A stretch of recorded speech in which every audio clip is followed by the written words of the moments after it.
Bien, buenas noches. Vamos a comenzar la clase de optativa 3 dedicada a historia regional, por lo cual vamos a compartir el video.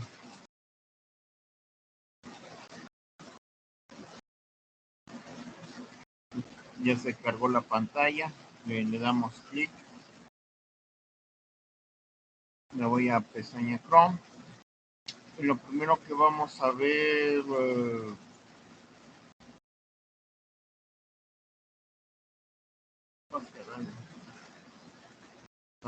vamos a ver esta que es una presentación en PowerPoint. Creo que no es la indicada. A ver la otra. Vamos a ver pues sí, los conventos de Cholula y de Sinsunza. Vamos a empezar más que nada para que vean las diferencias de los conventos franciscanos. El de Cholula. Esta iglesia está dedicada a la Virgen de los Remedios. En la parte inferior, todo este montículo que parece un cerro es una enorme pirámide de Cholula, Puebla. Y encima está esta iglesia que es bastante grande, por lo cual hay que subir un camino que está pavimentado, que es así, rodearle toda esta pirámide cubierta por árboles, por pasto, para llegar. Es una caminata de 15 o 20 minutos, y ya en la parte superior vamos a encontrar lo que era en tiempos normales una gran cantidad de gente para admirar esta iglesia, que es prácticamente de la época de Hernando de Cortés, importante. Esta zona arqueológica se localiza a 7 kilómetros al poniente de la ciudad de Puebla, en el estado del mismo nombre. Bueno, aquí de nueva cuenta está la imagen, pero en el momento de cambiar de PowerPoint a PDF, los píxeles de la imagen se distorsionaron mucho, pero aquí en el cursor se va ese andador que estoy mencionando de un camino que va dando la vuelta para alcanzar esta iglesia. Y en la parte de abajo estaría el basamento de la pirámide. Aquí en Cholula, antes de llegar, se puede admirar la magnífica vista del volcán Popocatépetl, teniendo en primer plano la Virgen de los Remedios, edificada sobre los basamentos de la Gran Pirámide de Cholula. Así se vería prácticamente en la autopista o en la carretera federal cuando viene uno de Puebla hacia la Ciudad de México. Usted puede tener ese tipo de imagen. Aquí caminando son unos 15 minutos de la zona arqueológica de Cholula para llegar al convento franciscano de Cholula. Leyendo lo que pusimos aquí, en Cholula la principal herencia arquitectónica colonial se ubica alrededor de su plaza. Al oriente se levanta el templo franciscano de San Gabriel, en el sitio que ocupa el gran teocalli de Quetzalcóatl. La iglesia se levantó sobre el terreno en que estuvo ubicado el templo dedicado a Quetzalcóatl, dando así inicio a la urbanización española. Este convento dedicado a San Gabriel se fundó en 1529 y se concluyó en 1952, por lo cual podemos ver aquí las diferencias con los conventos que vimos de Mama y Maní, dado que esto correspondería en cuestión de términos de historia del arte a barroco sobrio o arte románico. Cualquiera de los dos términos es válido, pero ¿qué diferencias hay? Bueno, aquí no vamos a tener el arco de medio punto, sino prácticamente en la portada.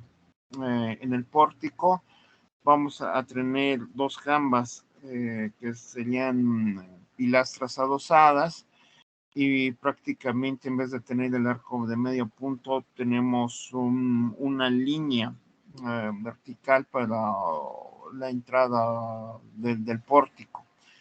Posteriormente aquí tenemos un nicho. En el segundo cuerpo vamos a tener un ventanal para la filtración de la luz solar que ilumine el interior de esta iglesia.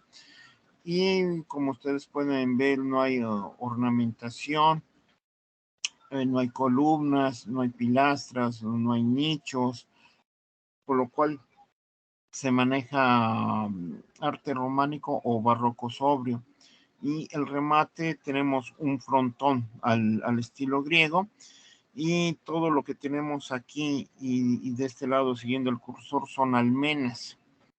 Posteriormente vamos a tener un pesado muro en el cual vamos a tener una torre y va a estar el campanario y el remate una media cúpula, por lo cual es una diferencia bastante grande en cuestión de portadas religiosas con las portadas de Maní y de Mama, dado que no tiene torre, sino tiene espaldaña, en donde van las campanas para tocar el momento de los ministerios de la Sagrada Misa.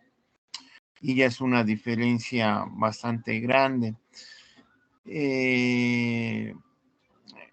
Aquí ya tenemos otro tipo de imagen que es del exterior, es decir, de la calle hacia esta monumental iglesia iglesia conventual, por lo cual se percibe de una manera más nítida lo que vimos en la imagen interior, en que aquí podemos ver en esta pesada estructura en donde está alojada la torre, 3 oberturas, por lo cual para subir al campanario uno entra por la nave principal de la iglesia. Del lado derecho hay una puerta y por lo que hemos podido observar en otras iglesias coloniales, es una pesada madera o escalera de madera de cedro, que es una madera resistente para la época, de manera helicoidal. Es decir, va haciendo un semicírculo sobre su propio eje para subir este largo andador, y la filtración de la luz solar se filtra en estas aberturas para iluminar la escalera para las personas que suben en la parte superior y puedan tocar las campanas con un lazo. Y aquí se observa un barandal para que las personas puedan salir y admirar la ciudad de Cholula. Bien, algo muy interesante que dentro de esta imagen, al fondo está esa iglesia que les mencioné, y abajo estaría una gran pirámide. No, no es un cerro, es una gran pirámide. Y vamos a encontrar influencia árabe en las construcciones. Por eso se pasan estas imágenes de Cholula. Los términos es mudéjar, estilo mudéjar. En España vamos a tener en el sur de España mezquitas construidas evidentemente para adorar a Alá, y van a estar albergadas en Granada, algunas de ellas, otras más abajo como en Valencia, en donde están los árabes.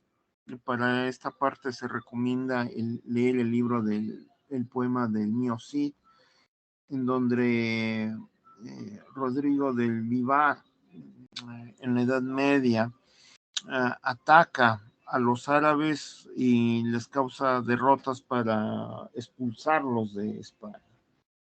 Ahí, en el sur de España, en el momento de la salida de los árabes y una gran cantidad de judíos, se queda una gran cantidad de templos conocidos como mezquitas para adorar a Alá, y esta influencia de construir mezquitas se va a trasladar al continente americano para hacer una construcción muy cercana a la iglesia principal, que estaría, si se las mostrara en la siguiente imagen, por decir, aquí estaríamos de frente, siguiendo el cursor, hay un camino.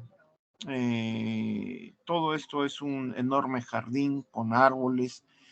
De este lado, en el piso hay una gran cantidad de tumbas con leyendas de las personas que ahí fueron sepultadas, y los años principalmente son del siglo XIX y principios del siglo XX. Eso se debe a que al interior de la iglesia ya no hay suficiente lugar para enterrar a españoles, hijos de españoles, comerciantes, militares, políticos, por lo cual en este pasillo, en el piso, vamos a encontrar losetas que llevan la inscripción del nombre de los personajes y son tumbas.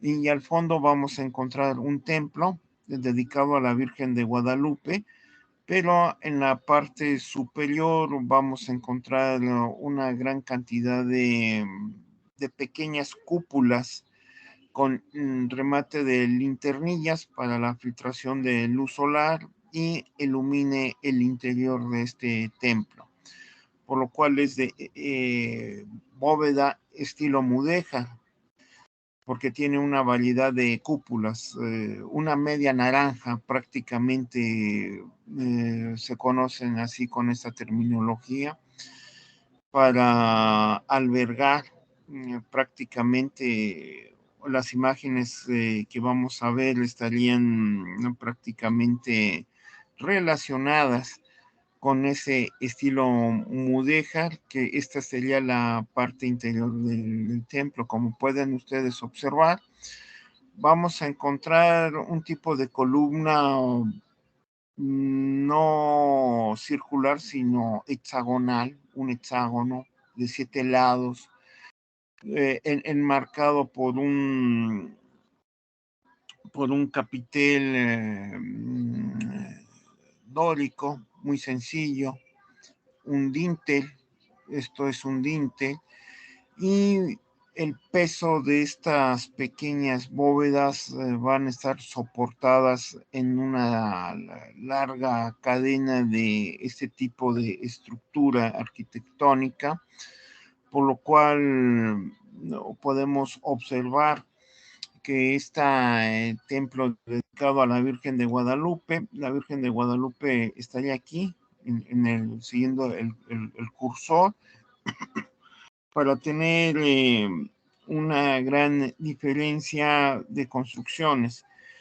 Pero no solamente tenemos este tipo de fuste hexagonal, sino en el fondo, con otro tipo de material de cantera, vamos a tener el fuste circular, pero también vamos a encontrar otras enormes diferencias, en el sentido de que este tipo de columnas están sosteniendo esta gran cantidad de pequeñas bóvedas, y el término es arte mudéjar, proveniente del sur de España, y sería una capilla real con sus interiores. Pero antes de dar paso a las demás imágenes, vamos a hacer reflexiones en arquitectura y pintura, dado que este convento es precioso, que un servidor lo ha visitado 3 o 4 veces con imágenes mías o fotografías mías. Y en la entrada principal, que sería aquí donde está el cursor a mano derecha, aquí, bueno, está prohibido tomar fotografías, pero Es una preciosa biblioteca. Es la biblioteca original del convento. Tuve acceso para mi tesis doctoral con una carta de la UAM Iztapalapa, que estoy haciendo el doctorado, el título de la tesis. Y evidentemente aquí vamos a encontrar libros de Aristóteles en latín del siglo XVI, que son densos, pesados. La biblioteca la abren de 8 a 2 de la tarde, por lo cual tuve que hacer varios viajes a Cholula, a Puebla, para empezar a leer esos textos en latín y enriquecer una tesis doctoral. La gente es muy amable, pero evidentemente la indumentaria al interior, como la otra biblioteca colonial que consulté en Puebla, la Palafoxiana, la mesa es así estilo colonial, muy rústico, de cedro, madera fuerte. Las sillas son un tanto incómodas, no son de cojín, sino de madera y de cuero para sentarse, para recargar la espalda. Y este tipo de bibliotecas coloniales, la del convento de San Gabriel y la de la Palafoxiana, no vamos a encontrar focos ni apagadores, por lo cual se respeta la arquitectura original, y esto da realce para visualizar cómo se leía en el siglo XVI, XVII y XVIII, en ese horario de 8 a 2 de la tarde, donde hay ventanales para la filtración de la luz solar. En días nublados se vuelve incómoda la lectura porque no se filtra la luz solar como puede ser un día sin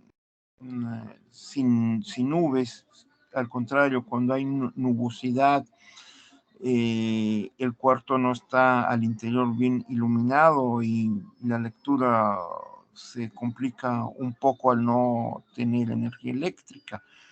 Pero lo importante de que se puede hacer lectura de esos libros, y obvio aquí también vamos a encontrar libros, poesía de San Francisco de Asís, esas tres Biblia que he mencionado de 2 tomos del siglo XVI, XVII, en latín, con escritura en griego, también se puede encontrar en esta biblioteca, por lo cual es imprescindible para aquellos jóvenes que van a hacer tesis doctoral relacionado con Aristóteles, pues tienen oportunidad de trabajar ese tipo de libros en estas bibliotecas coloniales.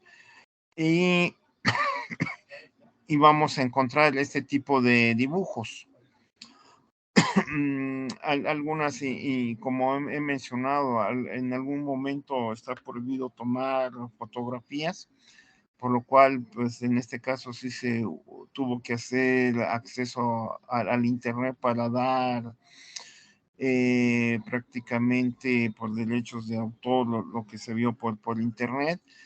Y vamos a tener pintura del siglo XVI porque está en 2 colores, blanco y negro, siguiendo el libro de pintura colonial de Manuel Toussaint de ese año del 46, la primera edición de la UNAM.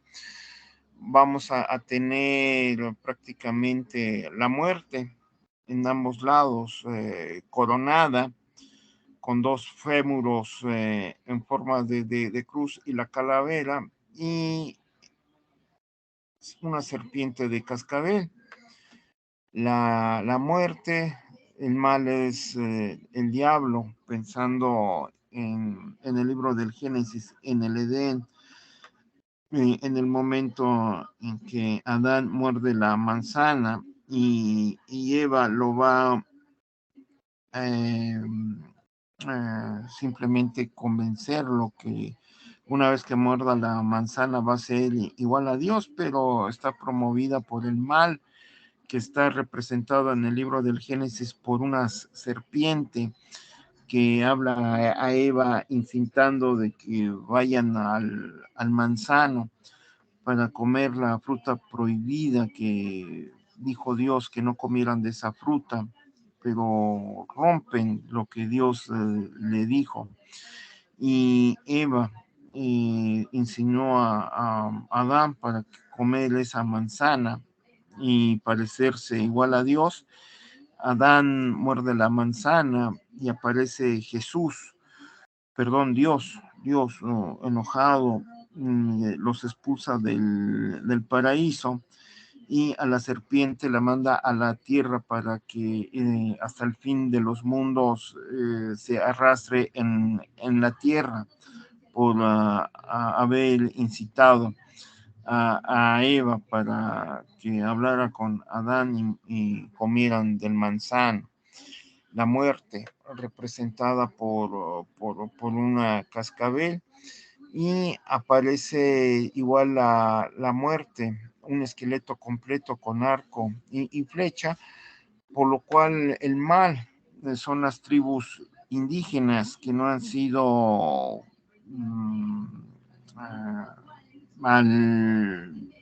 no han sido evangelizadas, viven en el monte y evidentemente en estos años de conquista mueren una gran cantidad de españoles para la conquista a través de la espada, que ha sido difícil. En estas latitudes de Cholula todavía no se funda la Puebla de Los Ángeles. Las ciudades más cercanas de Cholula está Huejotzingo, que es el convento que me faltó mencionarles ayer, Huejotzingo con una enorme iglesia conventual franciscana. Está Tlaxcala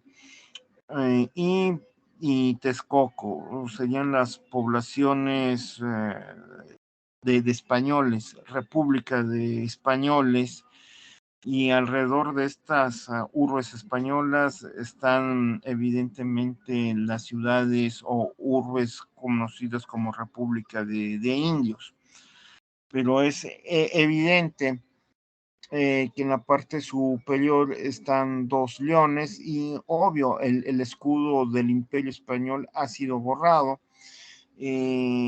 Esto se debe que en el momento del triunfo de la Guerra de Independencia, el 28 de septiembre de 1821, el bando vencedor manda borrar en todas las iglesias, todo aquello que tenga que ver con el gobierno de los Austrias, la monarquía española del siglo XVIII. Y tenemos aquí que quitaron el escudo real, pero se conservan los dos leones que en un ámbito de la iconografía de aquella época, los leones son para proteger una ciudad. El ejemplo clásico que se pone es el escudo real de Venecia, en donde hay dos escudos laterales que protegen ante un desembarco, en este caso sería de los árabes, que conquistaron España, pero no logran conquistar esta región del Veneto.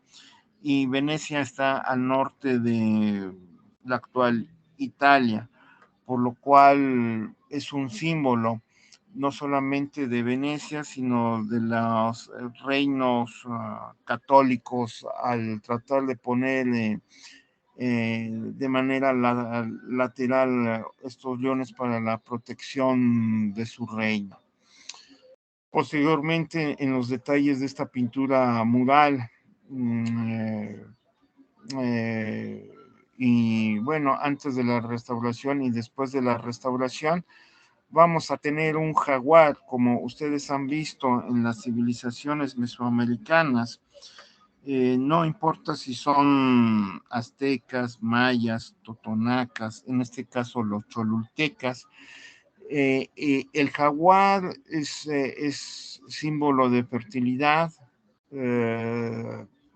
relacionada también como una deidad al interior de la selva, pero también como un tótem, un animal protector en contra de los enemigos que pueda tener esa urbe. Enemigos que pueden ser otras urbes mesoamericanas.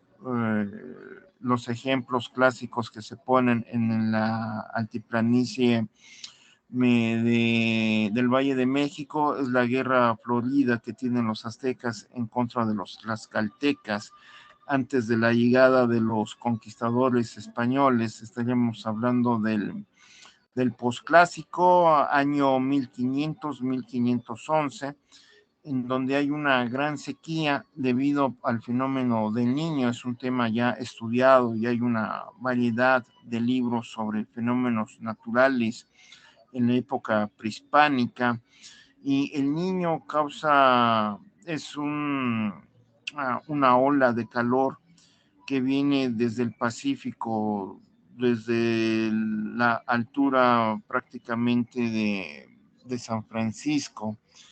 Viene esta onda de calor que atraviesa el Pacífico de norte a sur y provoca mareas rojas. Esto significa que muere una gran cantidad de peces por esa ola de calor y no se puede comer ningún pescado en ese tipo de fenómenos naturales, ni mariscos.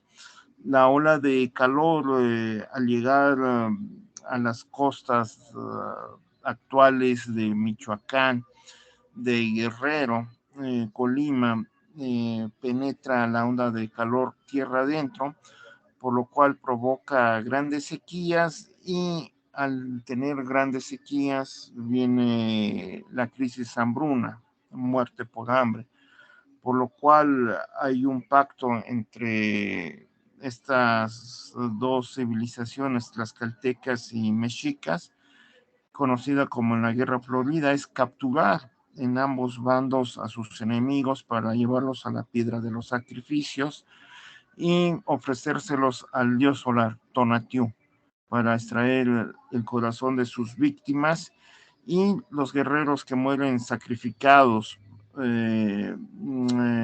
van a acompañar el alma del guerrero en el firmamento del sol, por lo cual los sacrificados no tienen miedo, sino van a estar contentos porque estarán caminando junto a los dioses. Ahí estaría este tigre como un animal protector dentro de las civilizaciones mesoamericanas. El detalle de la pintura antes y después de la restauración, si leemos este pequeño cintillo que pusimos, el bautizo de Cristo por San Juan Bautista en el río Jordán, precisamente donde la descripción ubica el bautisterio. Desconocidos hasta ahora, estos murales confirman plenamente el uso de esta original estructura, excepcional en la arquitectura de conventos franciscanos del siglo XVI. Como pueden ver, aquí hay otra imagen de Jesús que lleva su atuendo de viajero, y en la cintura lleva amarrado un cordón con un sudario, con una leyenda en latín haciendo alusión al bautizo de Jesús en el río Jordán a manos de Juan el Bautista. Se puede observar el río del Jordán aquí bajo sus pies, se pueden observar nubes y la tonalidad de un azul turquesa, que esto es una diferencia bastante importante con el bautizo que vimos en la iglesia de Mama, en el bautisterio. La pintura mural de la portería del conjunto conventual de San Francisco de 1552 mide 18 metros y medio. Más abajo tenemos un anónimo detalle de la pintura mural antes y después de la restauración del siglo XVI. Aquí se puede observar cómo se veía la pintura antes de la restauración y después de la restauración, principalmente con esa tonalidad negra, gris, blanca. Y en los conventos franciscanos principalmente hay imágenes de franciscanos como San Francisco de Asís, San Antonio Abad, que son los santos más representativos de los franciscanos, y evidentemente llevan el vestuario de los franciscanos, que en la Edad Media es de una tonalidad no café, sino azul, y generalmente llevan el cordón que los caracteriza, el cordón franciscano. Tienen un halo de santo. En aquella época se rapan la cabeza, principalmente alrededor del cráneo, y se dejan el cabello, que son prácticamente las normas de los franciscanos, llevarles este tipo de corte. Vean ustedes aquí, el sacerdote lleva en su mano izquierda una veladora, y que significa la luz de la fe en el nuevo mundo, en contra de la herejía, idolatría, apostasía de los indígenas que están en este territorio. Evidentemente los cholultecas son los enemigos de los españoles, de los tlaxcaltecas, son aliados de los mexicas. En este lado también hubo fuertes combates en contra del ejército de Hernando de Cortés, y una carga de caballería de Hernando de Cortés le da la victoria a los españoles de un combate durísimo que tuvieron con los cholultecas para proseguir su camino hacia México, Tenochtitlán, por lo cual es una zona altamente conflictiva, en donde sus aliados, los tlaxcaltecas, están del otro lado de la montaña, prácticamente hacia el lado de lo que actual conocemos como el volcán de Malintzin, y en ello va a restaurar que los texcocanos, que eran aliados de los mexicas en el momento de la guerra en contra de los mexicas, se van a hacer aliados de los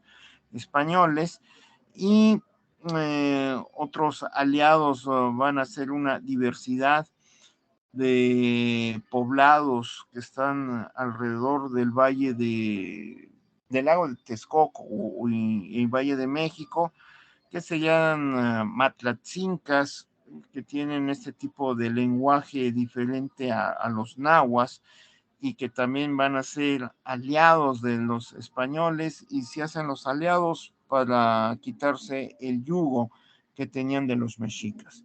Por lo cual estamos hablando de una zona de guerra con otro tipo de situación muy diferente a la de los mayas.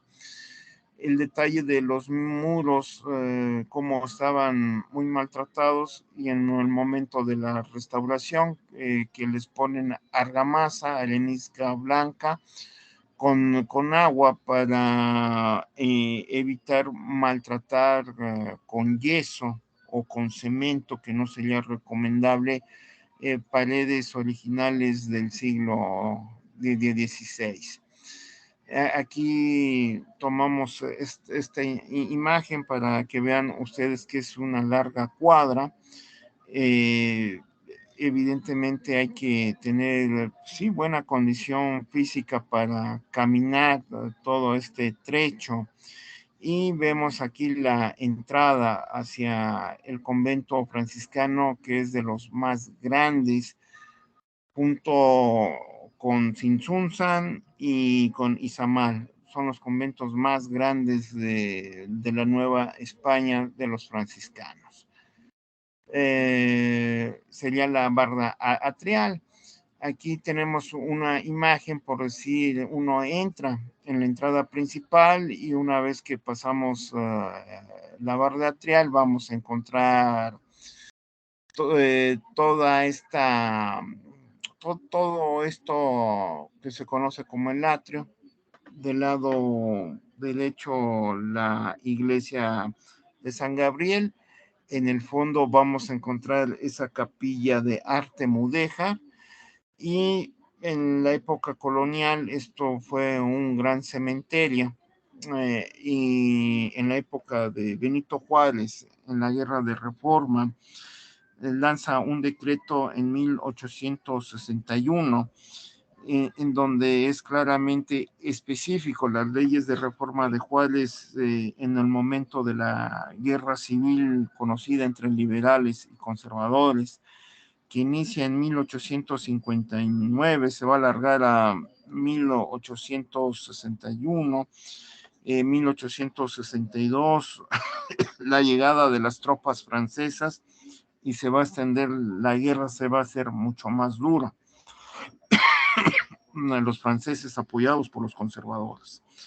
Pero los decretos de Juárez es de que los ayuntamientos de México pueden dar actas de matrimonio, actas de nacimiento, actas de defunción, y va a instaurar cementerios públicos en donde deben de pagar un impuesto para que un familiar o un amigo sea inhumado al interior de estos cementerios públicos con una acta de defunción, en donde va el nombre de la persona, los años, la fecha en que falleció, el problema de la muerte, que puede ser alguna enfermedad, una epidemia, una trifulca, un muerto en un camino porque hay muchos bandidos. Para esto ustedes tienen que leer Los bandidos de Río Frío, de Manuel Paino, editorial Porro. Es una edición grande y pesada, pero hay ediciones de 2 tomos y letra grande. Este tipo de libros están agotados, pero hay que ir a la biblioteca para leerlos. Ahí se van a dar cuenta en el siglo XIX cómo se vivía en México, la causa indiscutiblemente de la cual mucha gente fallecía, y aunado también por las guerras que vivió México en todo el siglo XIX. Todo esto se tenía que hacer en acta de función, y le quita dineros a la iglesia, porque en la iglesia se llama fe de función, en donde va igual el nombre de la persona, eh, el lugar en donde falleció, y la línea en donde va a ir sepultado, ya sea al interior de la iglesia o en el gran atrio. Y a diferencia, es una gran diferencia con las actas de defunción de Juárez, porque ahí se menciona el nombre del personaje. En cambio, en la fe de defunción llevan libros de españoles, libros de hijos de españoles que son criollos, libros de mestizos, libros de negros, por lo cual ahí estaríamos hablando de castas en la época colonial, y en el siglo XIX ya estaríamos hablando de una sociedad mexicana decimonónica, que así se llamaría para la época que estamos mencionando. Por lo cual, en el momento del triunfo de Juárez, el momento de la salida de los franceses, se llama el periodo de la restauración de la República, y Juárez da el visto bueno o la orden como presidente de sacar los restos humanos de los atrios para inhumarlos en los panteones civiles. Es una orden presidencial, por lo cual aquí prácticamente difícilmente el INAH, si hace excavaciones, puede localizar algún resto humano de la época colonial o del siglo XIX, pero al interior de las capillas de las iglesias coloniales, ahí sí Juárez simplemente respeta las órdenes religiosas en que deben de guardar los restos humanos de personas que fallecieron mucho antes de la llegada de Benito Juárez. Aquí ya vimos arte mudéjar, el interior. Aquí en el arte mudéjar tenemos una pila bautismal de la época colonial y evidentemente es original.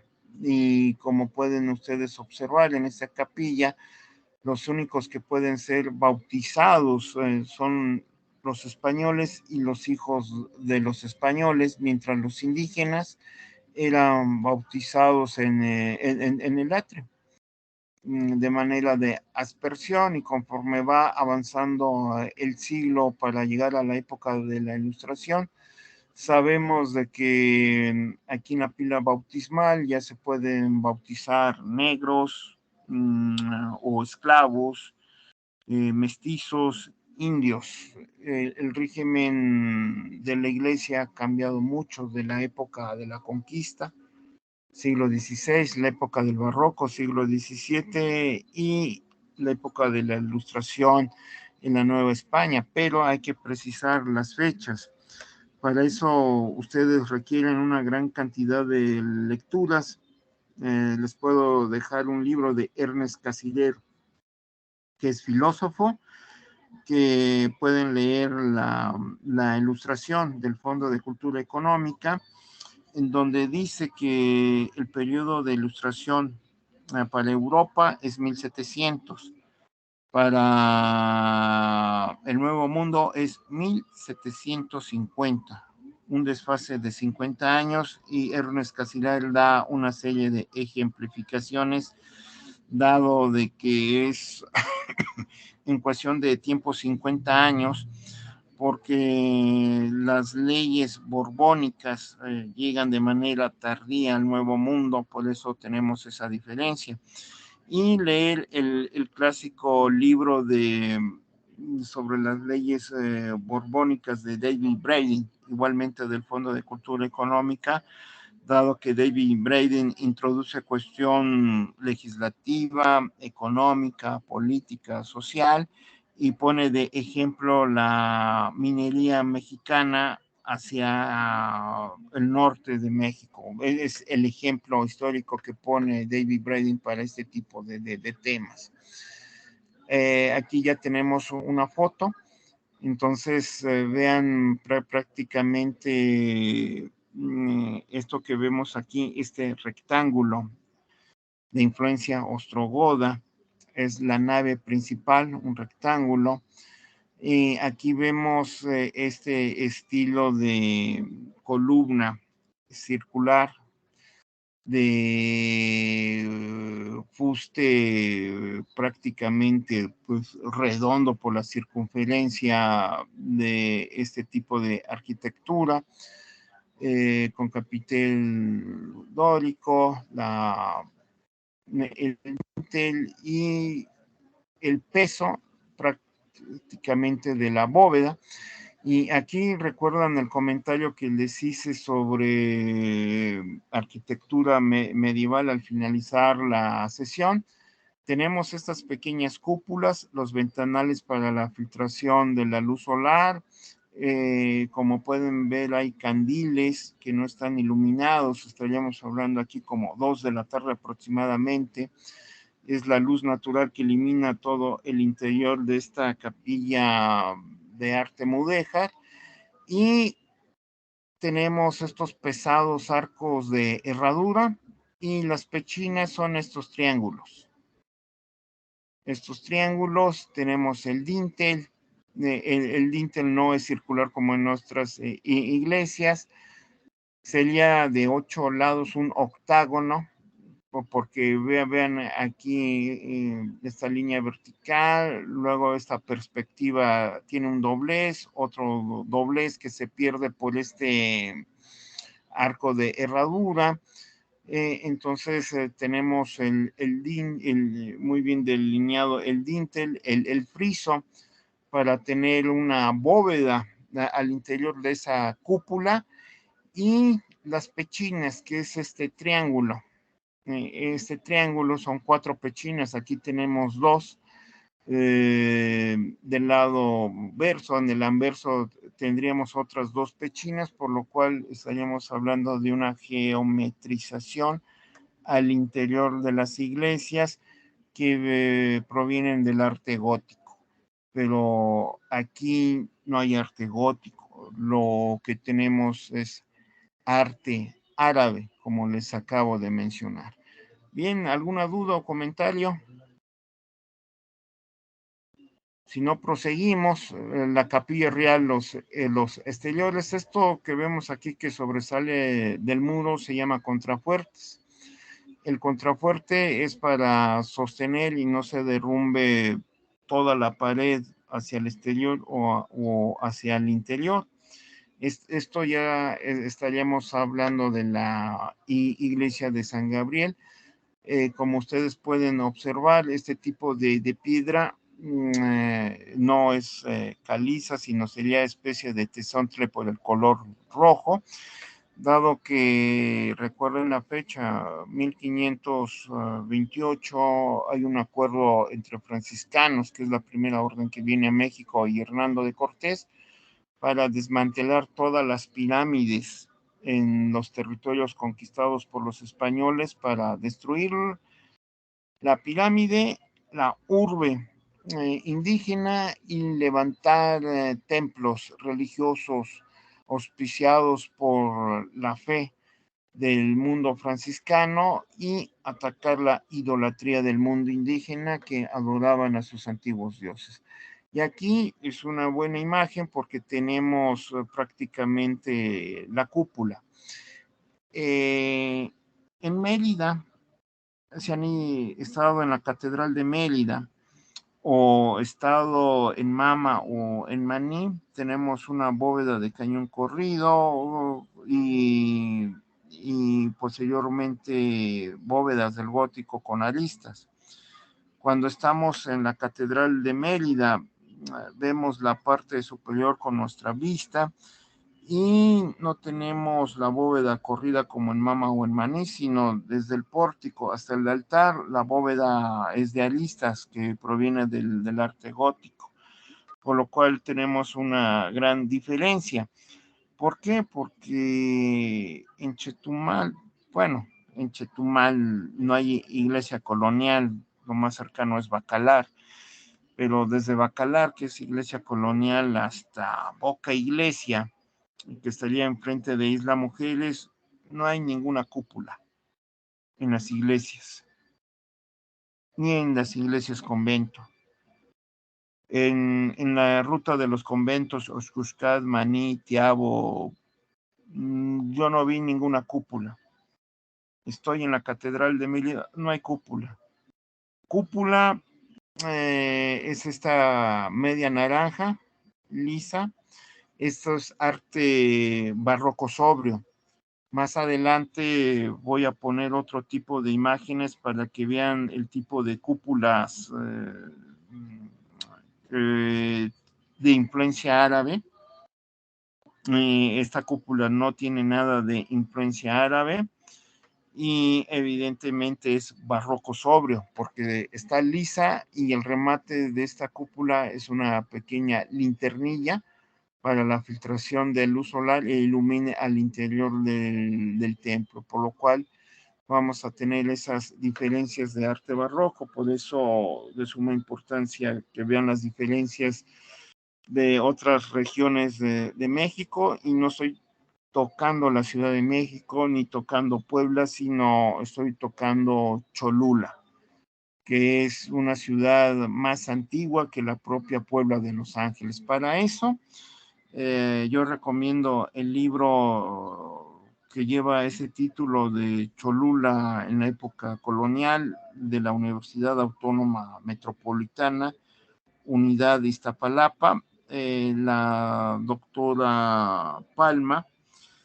Ella hizo su doctorado allá, si no mal recuerdo, en la Sorbona, y actualmente está dando clases en UAM y Iztapalapa. Pueden leer ese libro de la doctora Angélica Palma, sí, Angélica Palma. Entonces, ya hacia el ábside, esto sería la ábside. La ábside es un término arquitectónico en historia del arte, dado que se oye muy feo decir la parte de atrás de la iglesia o el muro de atrás de la iglesia. Ese tipo de terminología no es tan bueno argumentarlo en historia del arte, sino el ábside. Y el ábside es todo este muro, y evidentemente la entrada sería caminar todo este largo camino por la banqueta para dar la vuelta y entrar al convento de San Gabriel y a la iglesia, que son las primeras imágenes que pasé. De este lado ya estaríamos hablando del ábside, y en la época colonial toda esta barda que ven ustedes al interior sería el huerto, en donde los sacerdotes cultivan sus propios alimentos para ser agricultores y ser también prácticamente los cocineros para sus propios alimentos al interior. Otra imagen ya muy estética, sin gente. Aquí son entre 5 y no, 6 de la tarde, 6 de la tarde, dado que a las 5 de la tarde en todas las iglesias antes de la pandemia estaban abiertas para el Santo Rosario. Después de las 5 de la tarde se cierran las iglesias. Esta foto fue tomada como 10 de la tarde, donde se puede ver de manera contundente prácticamente toda la portada, por lo cual, implementando la terminología de Elisa Vargas Lugo, estamos hablando del primer cuerpo. Esto sería el primer cuerpo, liso, con la terminología de barroco sobrio o arte románico, en el cual se puede observar prácticamente la jamba, el zócalo, el basamento.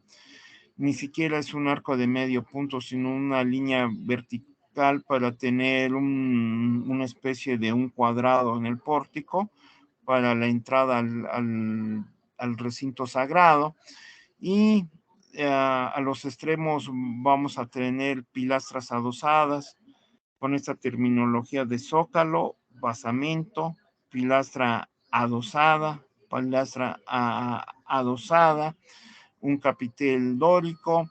Luego viene un dintel para tener en esa intersección hacia el segundo cuerpo prácticamente jambas, un arco de tipo de herradura. Se desconoce aquí qué santidad pudo haber estado, que sería prácticamente el santo patrono de la iglesia. No se puede percibir.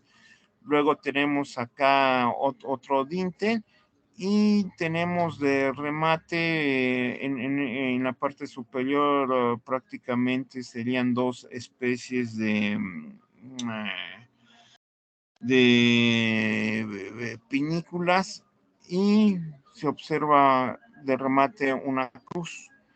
Ya en el segundo cuerpo tenemos un ventanal para la filtración de la luz solar. En la parte superior del ventanal no tenemos ninguna ornamentación. Estaríamos hablando del segundo cuerpo, una portada lisa sin ornamentación.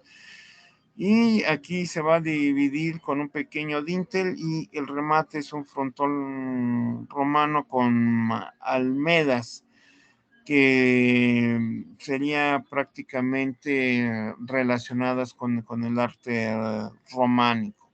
Y la pesada torre que está siendo soportada por este pesado muro para tener una situación de un arte barroco relacionada con el arte románico.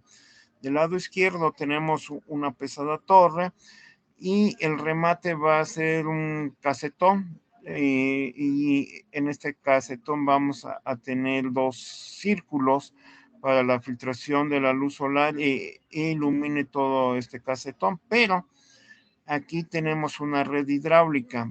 Este brazo extendido donde estoy poniendo el cursor es parte de la red hidráulica muy interesante, que en la época de lluvias, para que no se inunde la parte superior de la bóveda, corra el agua a través de esta red hidráulica y caiga de manera horizontal a ras de piso, por lo cual son los franciscanos ingenieros excelentes que incluyen este tipo de red hidráulica para que no, en época de lluvias, no se inunde la parte superior de la bóveda y eso provoque filtraciones y a la larga la ruptura de la bóveda.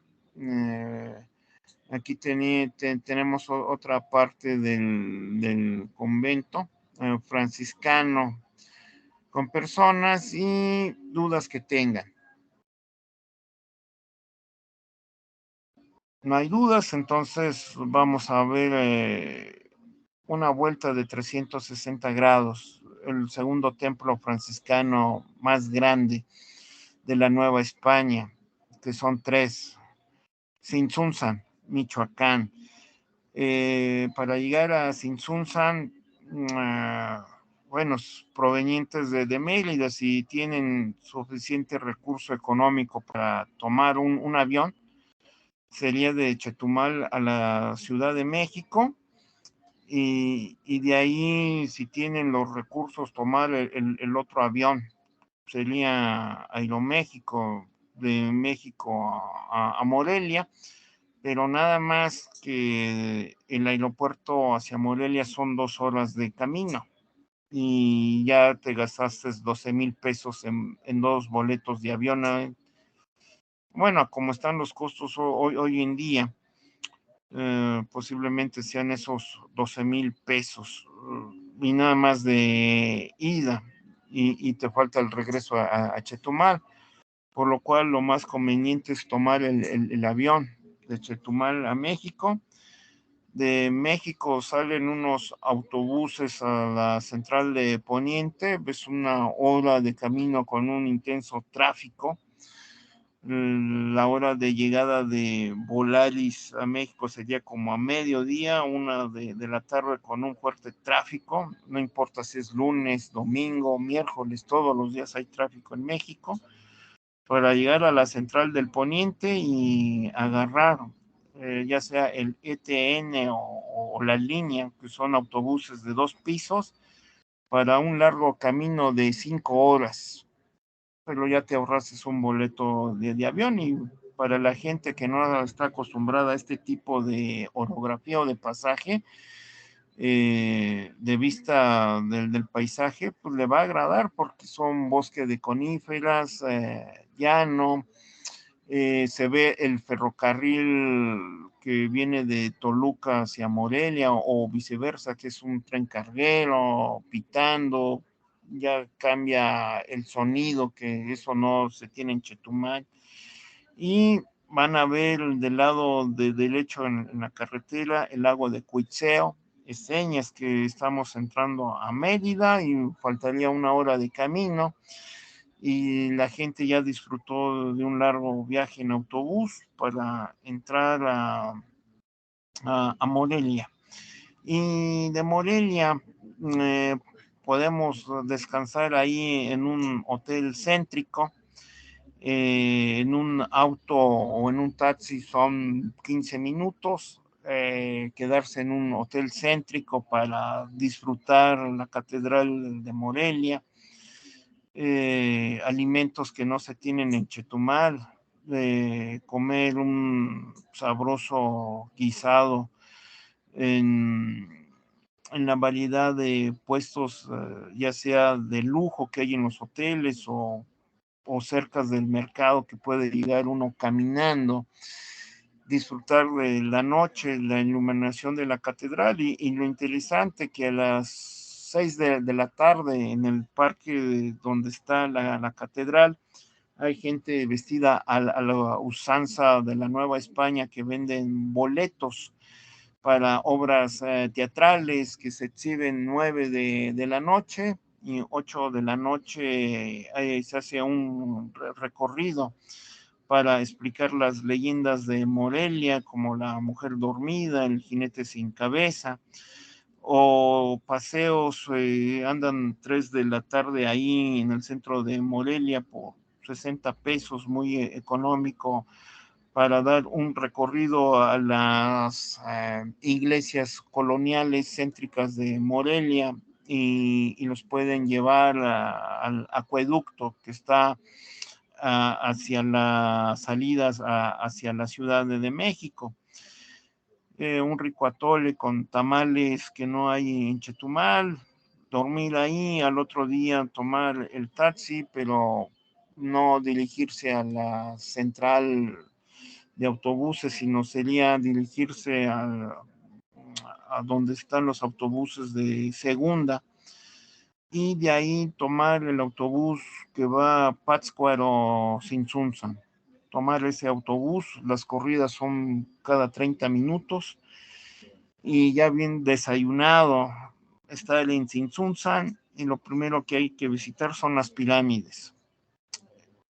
Quedarse ahí unas 2-3 horas tomando fotografías y la caminata son 20 minutos.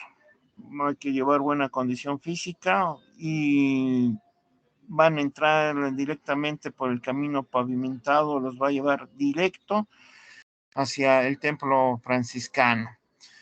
Tzintzuntzan, lugar de colibrís mensajero.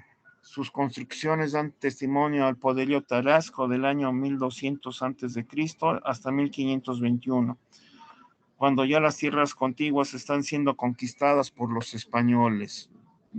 Aquí podemos ver el gran lago de Pátzcuaro que va a llegar hasta los límites de Tzintzuntzan, teniendo en cuenta que Vasco de Quiroga, que es el franciscano enviado prácticamente por el primer obispo, que es Juan de Zumárraga, también franciscano, para la evangelización de los tarascos. Y para esto hay una variedad de libros que pueden ser muy interesantes.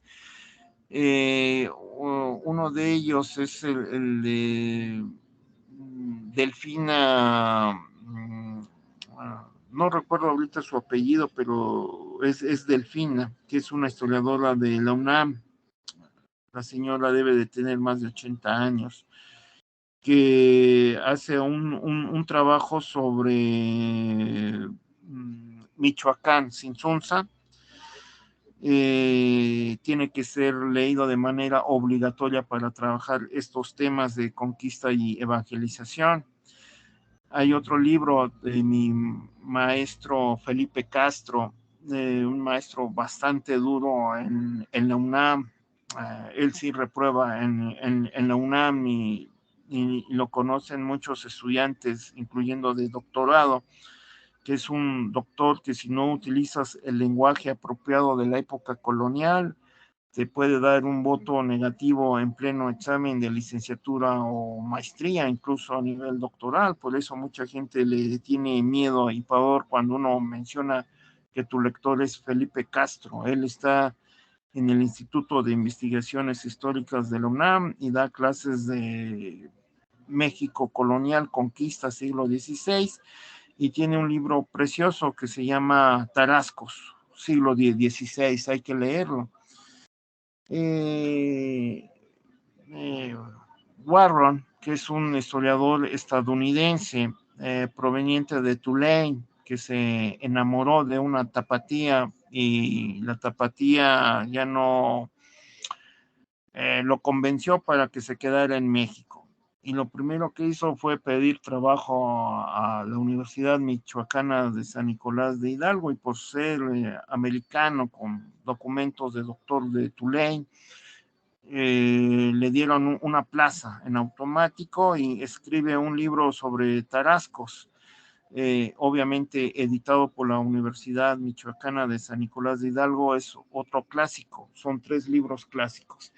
Y recientemente Martínez Barax es hijo de José Luis Martínez, el especialista de Hernán Cortés, ya fallecido. José Luis Martínez escribió una obra monumental que tiene que ser su libro de manera obligatoria leído para todos aquellos que traten de explicar Hernando de Cortés y su llegada y conquista de México, Tenochtitlán, y el envío de tropas españolas para la conquista de los Tarascos.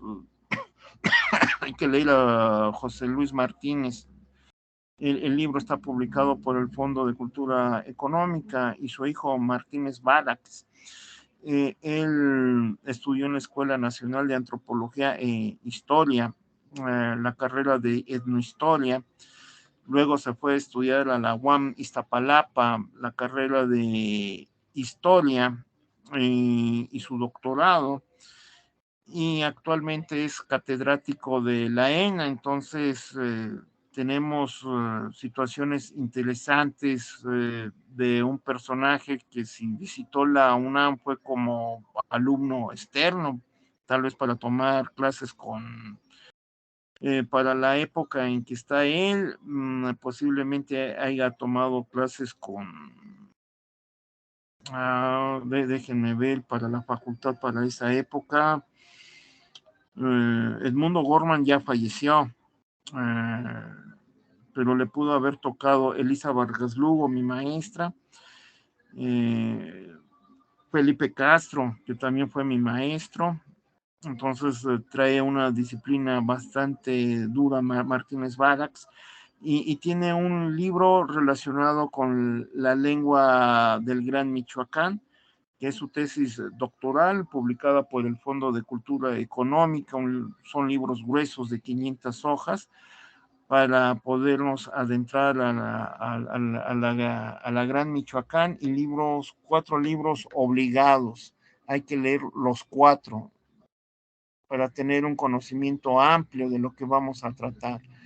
Tzintzuntzan, localizado a 57 kilómetros de Morelia, está retirado, son como hora y media de camino aproximadamente por la carretera federal, y evidentemente el convento está dedicado a Santana, el convento franciscano.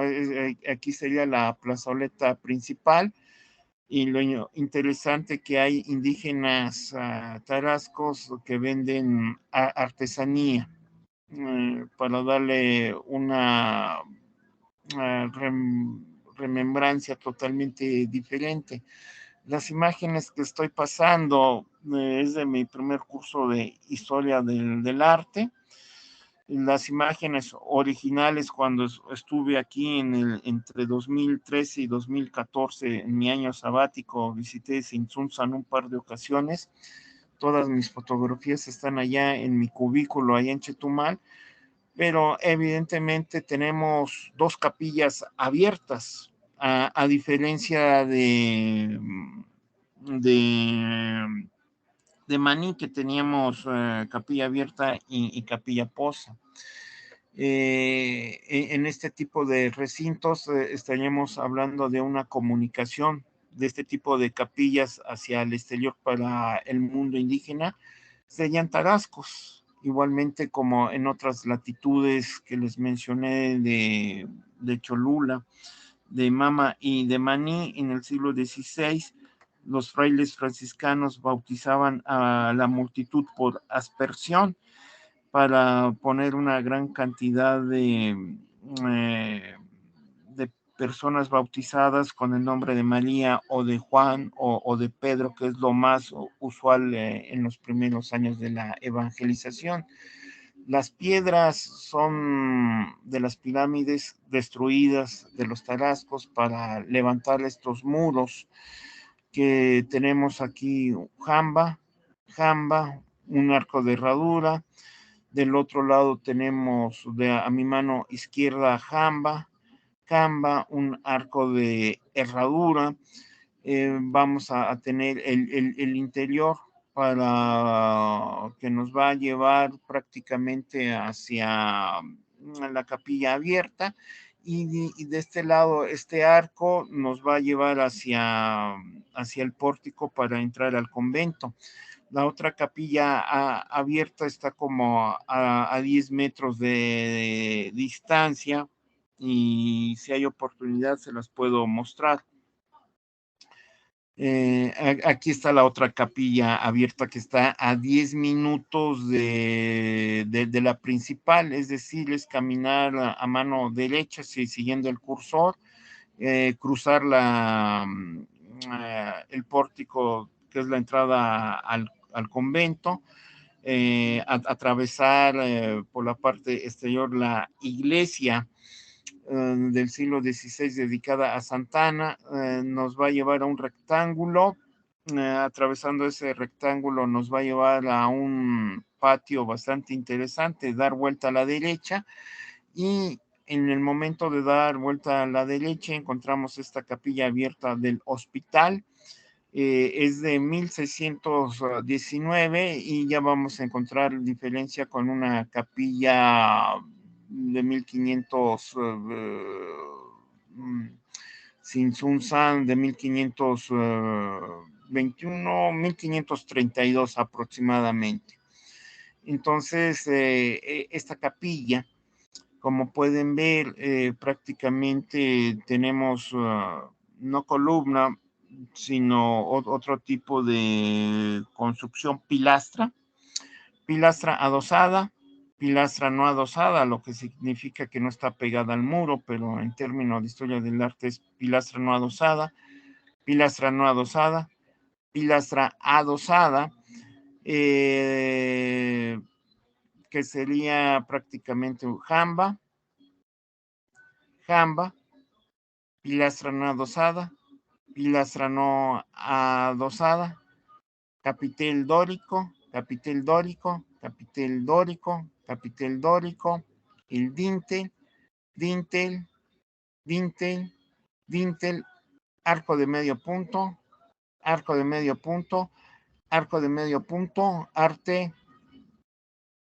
mozárabe, que sería la otra terminología relacionada con el arte árabe, para que ustedes tengan una ampliación y gama de lenguaje en historia del arte.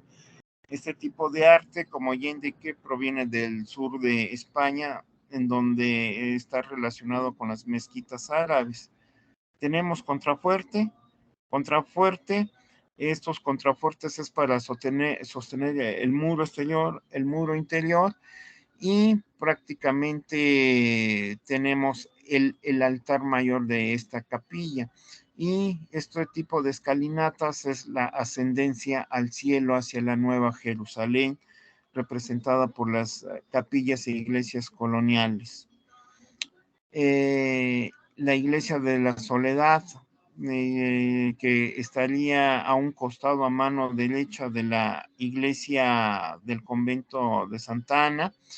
Si uno sigue este camino que le estoy señalando, prácticamente llegamos aquí a esta capilla abierta llamada del hospital, que sería en la parte del ábside de esta iglesia. Esta iglesia es sumamente muy interesante, que vamos a tener un tipo de construcción totalmente diferente, porque su remate no es un frontón romano, como el convento de Gabriel que les acabo de mostrar de Cholula. Este arte mozárabe es el desarrollo de la línea curva. Vean la línea curva, arte proveniente del sur de España, arte mozárabe, y el remate es una cruz. Y vean la diferencia de la torre. A diferencia de Cholula, prácticamente teníamos un basamento sumamente pesado. Aquí lo cubre el árbol, es muy sencillo, como en la parte de la izquierda, muy sencilla. Cae esta pesada torre de 2 niveles, rematada por una columna totalmente de estilo mozárabe, a diferencia de la cúpula que vimos en la iglesia de San Gabriel, está lisa. Ese sería arte barroco. Este es el remate de esta torre de una cúpula de arte mozárabe, porque es de gajos de naranja, es decir, tiene divisiones en estas líneas, y ya estaríamos ampliando la diferencia de arte virreinal, arte colonial, en las diferentes regiones de la Nueva España, por lo cual ustedes se están enriqueciendo con este tipo de diferencias. Tenemos una pintura vieja sobre el capitel, en donde se puede ver personajes prácticamente semidesnudos en el torso, las manos, y, y esto va en contra de los cánones religiosos, dado que yo leí unos fragmentos en la clase pasada sobre la pintura de el bautizo de Jesús. Las normas al pintar imágenes sagradas, no importa si es en un lienzo o en un mural, las imágenes deben de llevar el rostro y las manos, lo demás cubiertas con ropa. La Virgen María, Dios, Jesús, el arcángel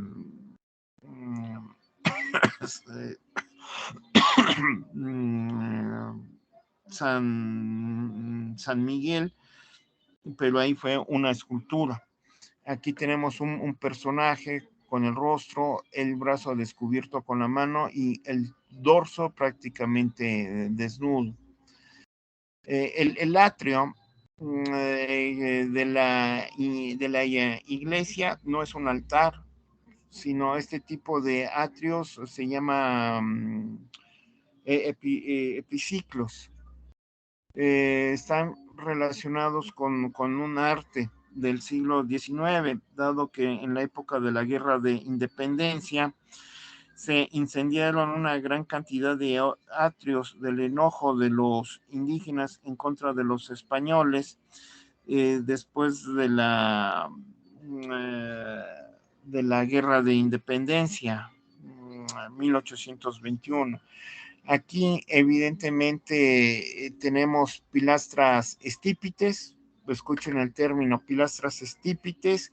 La pilastra estípite creada por Jerónimo de Balbás, que se da al interior de la Catedral Metropolitana de la Ciudad de México en 1715, y al exterior en 1750. Lo que sería a un costado de la Catedral Metropolitana está el Sagrario Metropolitano. El constructor es Lorenzo Rodríguez, que lo da al exterior, y la pilastra estípite es el desarrollo de la ilustración.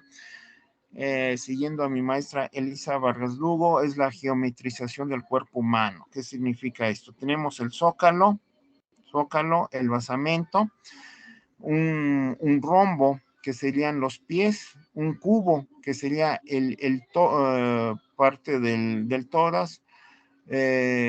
No tenemos rombos invertidos como en Tepozotlán, sino siguen prácticamente cubos, y el capitel prácticamente va a cambiar, va a ser en forma de lechuga, y el capitel en forma de lechuga prácticamente tiene un nombre. Ustedes se recuerdan, pregunto al grupo, que se los enseñé en la clase pasada, las diferencias de capiteles. ¿Cuál capitel sería? La forma de lechuga. ¿Quién me puede contestar?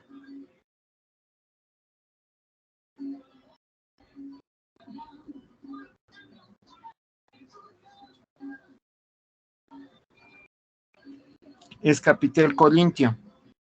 El capitel jónico es una forma de un semicírculo enrollado. El capitel corintio es el de la forma de lechuguitas y el capitel dórico es muy sencillo, que lleva líneas transversales. Ahí tenemos las tres diferencias. Ustedes deben de memorizar lo que yo les he enseñado, y ahora me van a entender por qué se tiene que hacer un examen escrito o un examen oral, dado que si no se aprenden todo este tipo de lenguaje, dado que a futuro ustedes van a ser profesores de si no de la universidad, a nivel bachillerato o a nivel secundaria, y no va a faltar un alumno que les explique, pues la iglesia más cercana de Chetumal es Bacalar. Nunca falta un estudiante que pregunte al profesor sobre cuestiones de estructuras religiosas. Por favor, tienen que memorizar todo lo que les he enseñado para que ustedes lo pongan en práctica.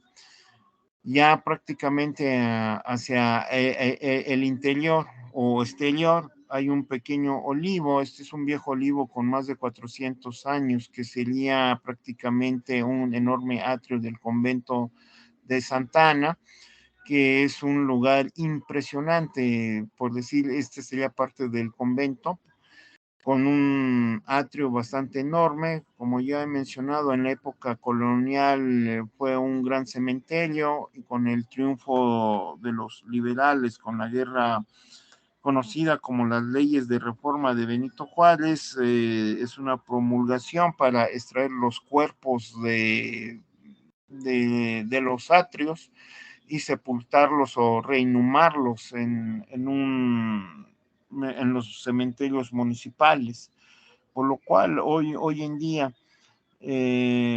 puede haber unas situaciones bastante sencillas, que si ustedes entran a este enorme convento un miércoles o un jueves, pueden disfrutar y quitarse los zapatos, caminar en el pasto, sentarse y comerse una naranja, y nadie les va a decir nada. En cambio, si lo hacen en domingo, donde camina una gran cantidad de feligreses, se puede molestar la gente, que no es un hábito normal de Tzintzuntzan, y simplemente los pueden acusar con el sacerdote para que les llame la atención. Entonces no es sano estar aquí en domingo caminando descalzo, o sentarse a comer naranja un miércoles a las 1 de la tarde, que anden por aquí. Nadie los va a interrumpir. Si se están comiendo un elote cocido,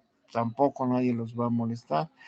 Tenemos una variedad de cruces, por decir, en Tzintzuntzan tenemos esta cruz que representa estas escalinatas, la ascensión del cielo por el Cristo para acercarse a Dios Padre. Son cuestiones teológicas. Sin Tzintzuntzan tenemos ya de manera cercana, es el templo de la soledad, prácticamente las mismas características como he mencionado en las otras portadas religiosas, siguiendo a Mama, Maní, San Gabriel. Aquí prácticamente no tenemos ornamentación, barroco sobrio o reminiscencias de arte románico, por lo cual tenemos jambas, zócalo, basamento, jambas, capitel dórico, posteriormente el dintel, el friso. para tener el segundo cuerpo. En el segundo cuerpo vamos a tener jamba, una pilastra no adosada para sostener arco de medio punto, otro arco de medio punto, un frontón roto, y a los costados vamos a tener pilastras adosadas. Y la diferencia con las otras portadas, vamos a tener un tercer cuerpo. En las otras portadas nada más expliqué dos cuerpos, en este un tercer cuerpo. Aquí en el segundo cuerpo vamos a tener prácticamente dos nichos. Desconocemos el nombre de los santos que pudieron haber estado aquí. Un tercer cuerpo sería un ventanal para la filtración de la luz solar, y el remate no es un frontón, sino es una curva mistilínea, línea curva de reminiscencia de arte mozárabe, y de remate vamos a tener pequeños cálices, que serían 4, y una cruz.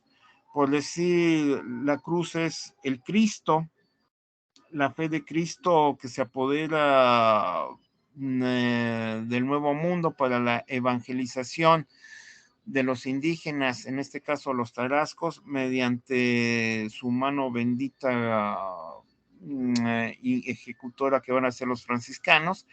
Y los 4 cálices representan a los 4 evangelistas, que son los que escriben los pasajes de Jesús en el mundo y están consagrados en la Santísima Biblia, por lo cual estaríamos hablando de toda una cuestión teológica para el desarrollo del arte barroco en Tzintzuntzan, Michoacán.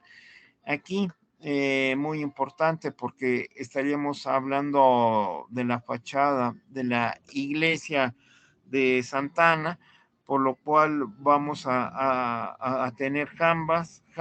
Ahora vean este arco trifásico, se llama arco trifásico porque tiene tres líneas de manera de herradura, ni siquiera es un arco de medio punto. Y barroco sobrio, no hay nichos, no hay pilastras, no hay columnas, por lo cual tenemos el capitel con esas lechuguitas que les acabo de mencionar. Tenemos el dintel, el friso para tener el segundo cuerpo. El segundo cuerpo vamos a tener 2 ventanales, jambas, capitel dórico, arco de medio punto, arco de medio punto. Aquí tenemos prácticamente otra estructura no adosada que no está pegada a la pared, y el remate prácticamente es un frontón roto, pero ahora vean la diferencia, tenemos la concha. ¿Qué significa la concha? La pureza de la iglesia, pura, inmaculada, para la evangelización de los franciscanos mediante la mano bendita del arzobispo de Michoacán, que en este caso sería uno de los grandes franciscanos que llegaron de Europa y fundador de Pátzcuaro, Michoacán. Bien, hasta el momento, ¿alguna duda o comentario?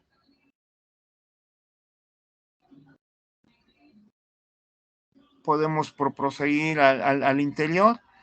Ahora tenemos una bóveda de cañón corrido cuatripartita. Se dice así porque está dividido por 4 partes, y esta división corresponde a un arco de herradura.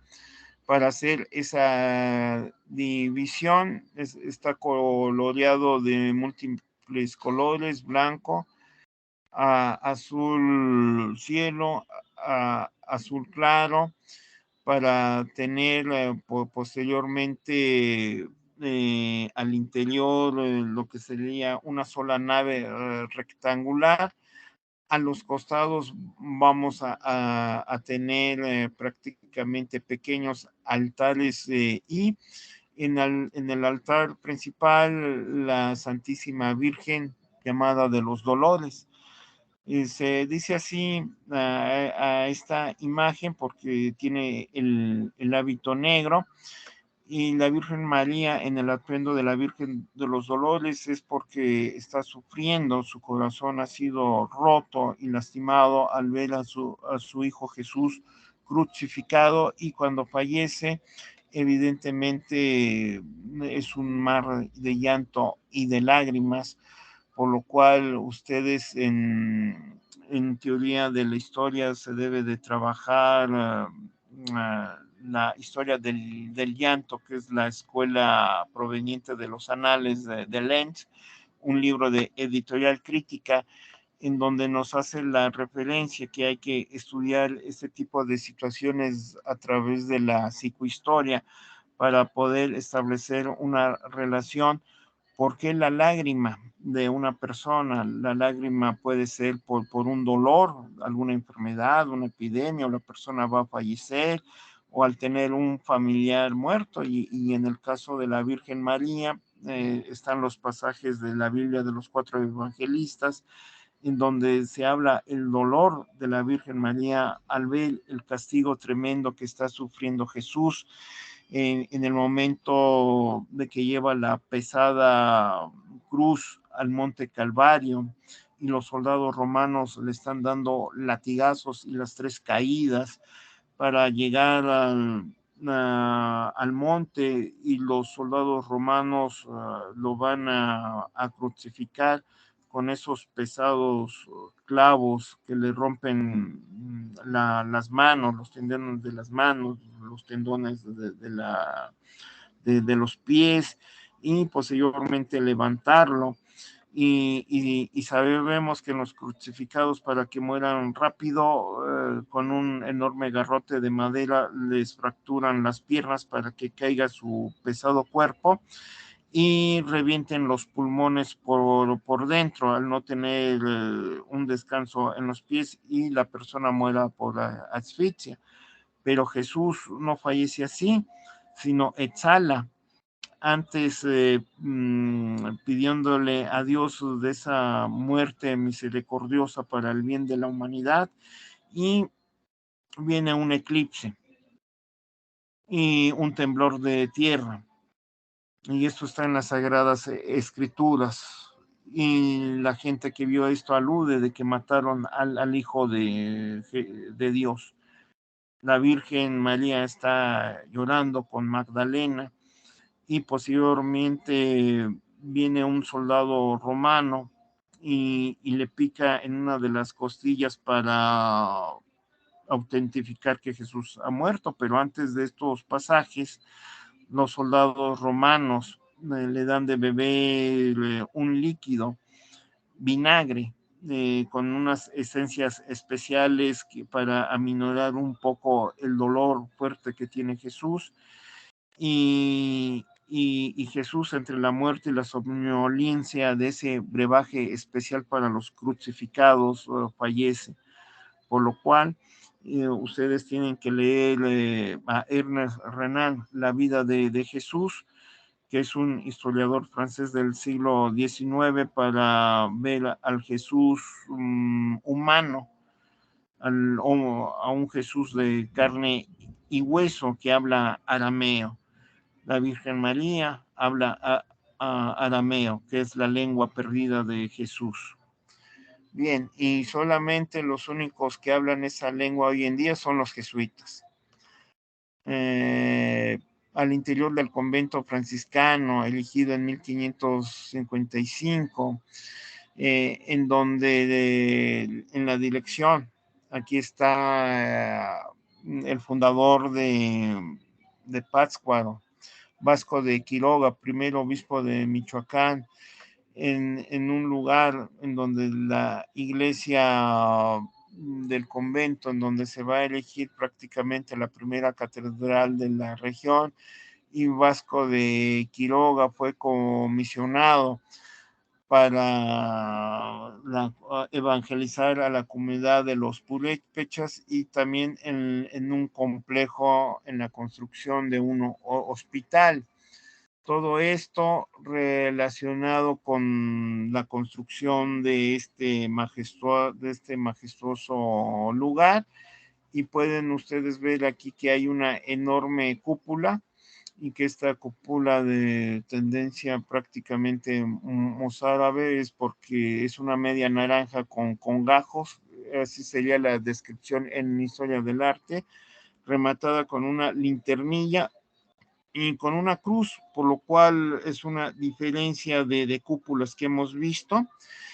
Y ya al interior ustedes pueden observar el claustro, que hay un patio cubierto por pasto, por árboles, macetas, y en la parte inferior vamos a encontrar esa estructura que yo les mencioné de la cocina, el comedor, el hospital, en la parte superior las lugares de habitación para los franciscanos, del lado izquierdo en general en todos los conventos es la misma estructura, una biblioteca para leer pasajes de los padres de la iglesia, no solamente de San Francisco de Asís, o evidentemente en lengua latina, o como la Biblia hay que ser políglota porque está en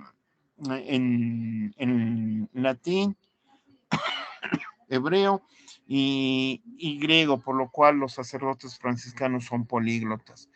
Y vamos a tener aquí una cruz atrial. Recuerden que en toda la península de Yucatán no hay una iglesia con cruz atrial, pero eso es para una tesis, porque en mis visitas a Mérida localicé dos cruces atriales que poca gente le da poca importancia. Una sería en la Catedral de Mérida, y atrás de la Catedral de Mérida, a una cuadra, si no mal recuerdo, está una iglesia jesuita y en el pequeño atrio también hay una cruz atrial que es diferente a esta cruz atrial. Tenemos un zócalo, un basamento. La cruz representa a Jesús y estas escaleras es la ascendencia al cielo. Tenemos las llaves de San Pedro, tenemos un pico que sería prácticamente San Pedro, cuidador del cielo, él sabe a quién le abre las puertas y a quién no. Tenemos en la parte superior de las llaves de San Pedro una flor, que generalmente son flores de lis, que es la pureza y la castidad, en este caso de Jesús, y el remate, la corona de espinas de Jesús, que es el sufrimiento de Jesús antes de fallecer. Todos estos elementos iconográficos lo van a ver ustedes en el libro de Rieu, en francés, de iconografía, que el libro en esos 12 volúmenes los tiene el Instituto de Investigaciones Estéticas de la UNAM. Posteriormente, aquí vamos a tener otra imagen al interior del convento franciscano de Santa Ana, para seguir teniendo otras imágenes relacionadas con la iglesia de la Soledad. Si no mal recuerdo, estas fotos de ella son mías. Sí, porque ya se ve la diferencia, ¿no? Alcancé a poner unas fotos mías cuando estuve allá en Morelia en el 2013 y en el 2014. Prácticamente a partir de aquí ya son fotos de un servidor. Y al final ponemos un mapa para que ustedes sepan exactamente en dónde está Tzintzuntzan. Llegar a la Ciudad de México por carretera por la autopista son 5 horas, y de Morelia es ir a Pátzcuaro, y de Pátzcuaro es una carretera federal para llegar a Tzintzuntzan. La carretera prácticamente va alrededor del enorme lago de Pátzcuaro para ubicarlos de manera geográfica. Bien, dejo de compartir la pantalla, regreso con ustedes y prácticamente se nos han ido 2 horas viendo solamente 2 conventos, Cholula y Tzintzuntzan. Izamal lo dejaría para el lunes. Antes de despedirnos, dudas que tengan sobre la sesión de esta noche o comentarios o reflexiones que tengan que hacer.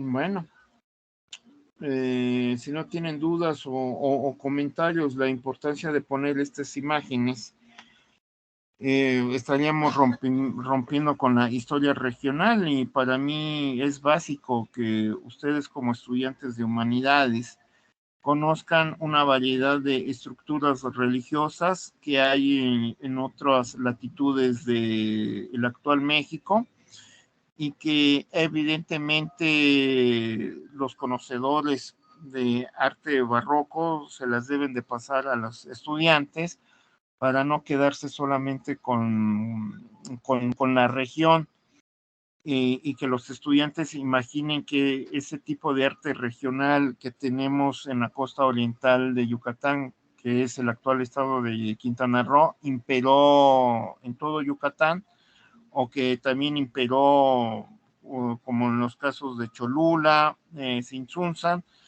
porque no hemos tocado ni la Ciudad de México, que tiene otro tipo de arquitectura, dado que hasta ahorita hemos manejado solamente el término de barroco sobrio, que es del inicio del siglo XVI, pero tenemos un barroco intermedio, que sería la iglesia de la Valverena. Tal vez pase imágenes de una iglesia del siglo XVII de la Ciudad de México para que vean la diferencia de ese arte intermedio, y del barroco exuberante, que lo tenemos prácticamente en la Catedral de Zacatecas, donde está todo adornado, y ya tenemos ese tipo de diferencias en el México del virreinato.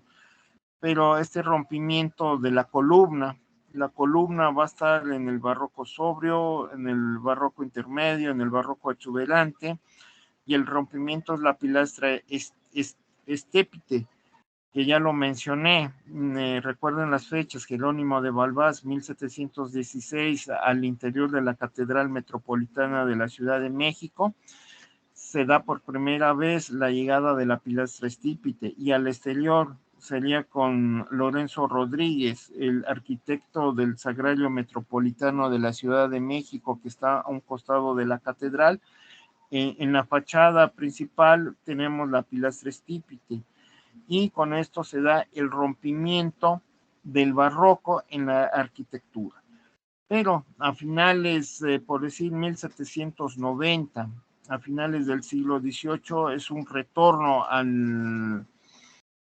la curva, que sería prácticamente el arte anástilo o el neóstilo, y un ejemplo de ellos es la iglesia de Iztapalapa, dedicada a San Mateo, a un costado de la delegación de Iztapalapa, en donde se ve en la fachada principal en que la columna no está adosada, y eso no es barroco sobrio ni barroco exuberante, sino es ahora sí, utilizando esta terminología, anástilo o neóstilo, para tener una diferencia en un complejo arte del mundo virreinal, y tener una ampliación del lenguaje y de imágenes, que evidentemente los únicos que se van a enriquecer son ustedes, para tener una amplia gama, y poderla explicar cuando estén en Morelia o en México,